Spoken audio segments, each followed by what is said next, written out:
Es momento de resumir Capitán América Brave New World, película la cual por más que lleve este nombre y por lo tanto algunos crean que será protagonizada por Steve Rogers, no olvidemos que al final de Avengers Endgame, después de que el trasero de América regresara a las gemas del infinito, decidió vivir la vida que nunca tuvo junto al amor de su vida Peggy Carter en otra ramificación del multiverso, por lo cual al regresar a la original ya era todo un ruco, quien decidió cederle el manto del Capitán América a la persona que consideraba más honorable, o sea Sam Wilson, pelotudo el cual protagonizó su propia serie junto a Bucky llamada Falcon y el Soldado del Invierno, por lo que sí, el Capitán América tiene un nuevo rostro. Ah, wow, sí es muy negra, ¿ok? Es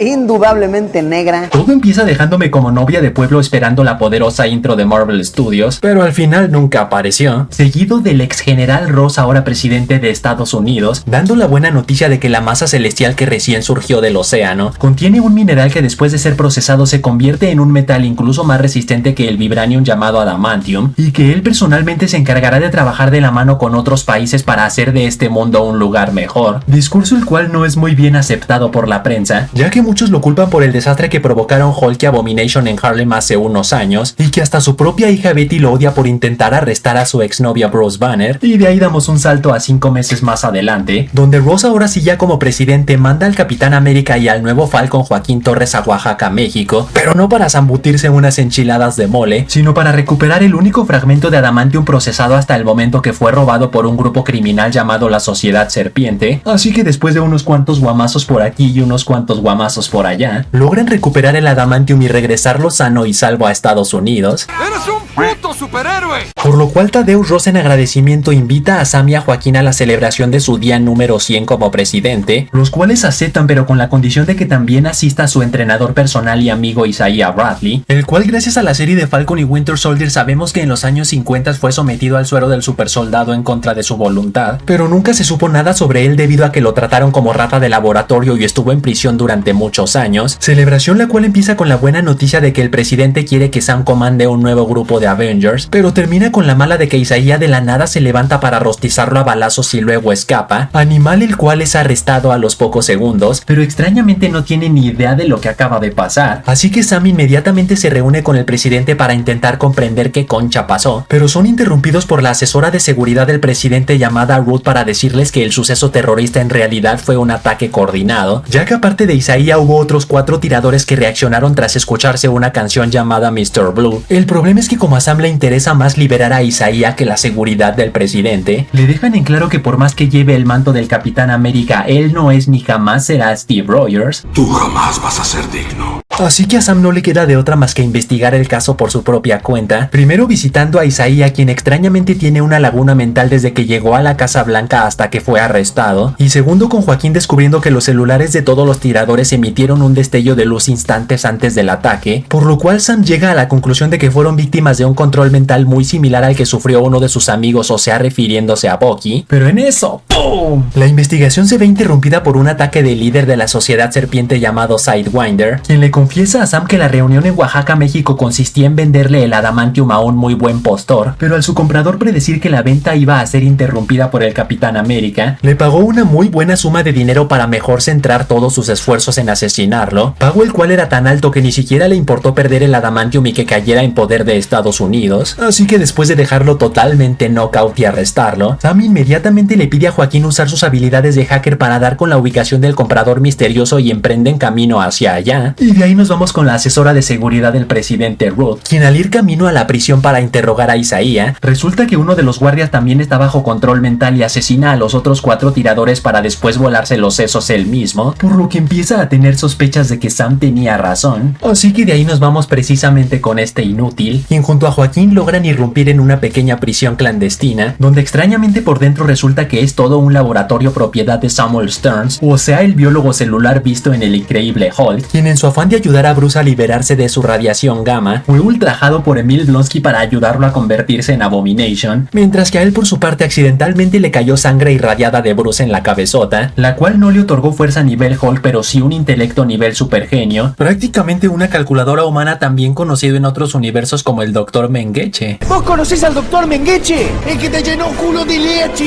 Inteligencia la cual lo llevó a predecir absolutamente todo lo que ha pasado hasta el momento, o sea que el Capitán América frustrara la venta venta del adamantium, luego que este metal llegaría a manos del presidente Ross, luego que los japoneses llegarían a la conclusión de que todo esto fue una trampa por parte de Estados Unidos para robarles el adamantium, y por lo tanto que esto desataría la Tercera Guerra Mundial, solo que al Sam preguntarle qué poronga tiene de divertido ver el mundo arder, este responde que de la única persona que quiere vengarse es del presidente Ross, ya que al durante sus tiempos como general enterarse de sus habilidades intelectuales, le prometió que si lo ayudaba tanto a planear una estrategia para llegar a ser presidente, como a diseñar una cura para su enfermedad cardíaca que lo tenía al borde de la muerte y que ni los mejores doctores lo han logrado ayudar, eliminaría todos los cargos en su contra y le daría la vida que siempre soñó. El problema es que el traidor jamás cumplió su promesa, sino lo mantuvo en esta prisión clandestina durante 16 años amarrado como puerco, por lo cual no descansará hasta que pague por sus actos y en eso, ¡pum!, libera a todo un escuadrón de militares mentalmente controlados para darle el tiempo suficiente para escapar. La buena noticia es que Ruth llega en rescate de nuestros protas, quien pelea como toda una Black Widow debido a que perteneció a la habitación roja al igual que nuestra Natasha Romanoff. Es buena.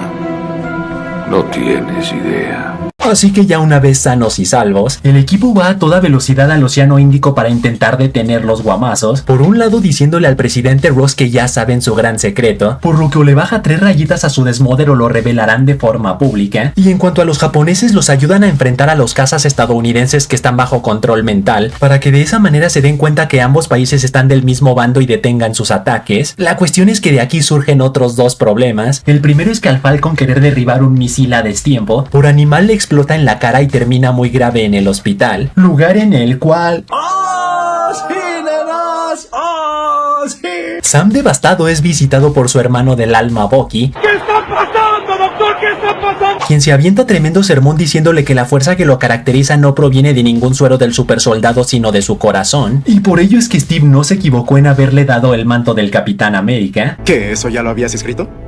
¿O se te acaba de ocurrir? Pero el segundo problema es que al Sam haber frustrado los planes de Samuel Stearns, el cabezón se ve forzado a proceder con su plan B, el cual consiste en revelar públicamente todos los crímenes ya mencionados del presidente Ross, ya que en las pastillas que le dio para solucionar sus problemas cardíacos, en secreto colocó dosis pequeñas de radiación gamma por si lo llegaba a traicionar, y también posee sus estudios optogenéticos al igual que el de todos los soldados que ha llegado a controlar mentalmente con destellos de luz y la canción de Mr. Blue, para así convertirlo en el monstruo que siempre estuvo destinado a ser. Así que ¡santa madre! Ahorita vemos qué pedo. El presidente pierde el control y se convierte en nada más y nada menos que en Red Hulk, por lo que a Sam no le queda de otra más que servirle de trapeador, lanzándole plumas de metal, todo tipo de tecnología wakandiana, pidiendo apoyo a sus drones Red Wing y alejándolo de la gente lo máximo posible para evitar muertes inocentes. Pero nada sirve de ni mergas, ya que primero hace chicharrón sus drones, luego le arranca una de sus alas y por último lo toma de la cabeza y está a punto de exprimirlo cual naranja. Pero en eso, ¡pum!, Sam como instinto de supervivencia patea una de las plumas que tenía enterradas para liberarse y aprovecha la energía cinética que acumularon sus alas para aplicar un Black Panther, o sea una explosión de energía que los deja totalmente knockout a ambos. El problema es que al despertar resulta que Red Hulk ya está más que listo para el round 2, por lo cual a Sam no le queda de otra más que recurrir al poder del amor, diciéndole que por más que haya hecho cosas malas en el pasado, nunca es tarde para dejar de ser un imbécil y que si lo hace su hija Betty lo perdonará y estará orgullosa de él, sermón el cual provoca que el presidente regrese a su forma humana, que se compruebe la inocencia de Isaías y salga libre de prisión, que Joaquín despierte pero muy magullado por sus heridas, y por último que Thaddeus Ross renuncie a su cargo como presidente y acepte su condena en la prisión La Balsa, lugar en el cual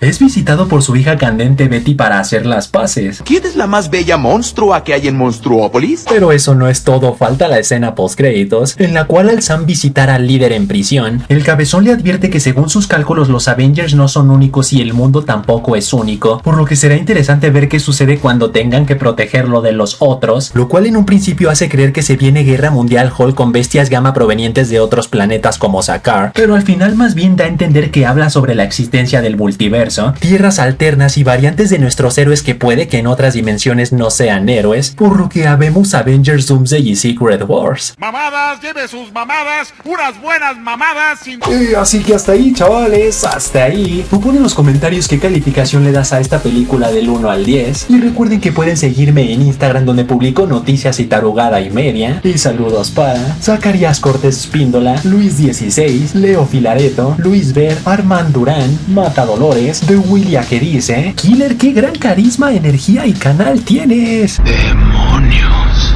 Debe darte gusto verme. Y Sasco que dice: Killer, ¿para cuándo la frase Fantastic Verse confirmado? ¡Santa cachucha! ¡Ya dijo la frase! Así que ya saben, manténganse fuertes, sueñen en grande, rápanla duro y nos vemos a la próxima.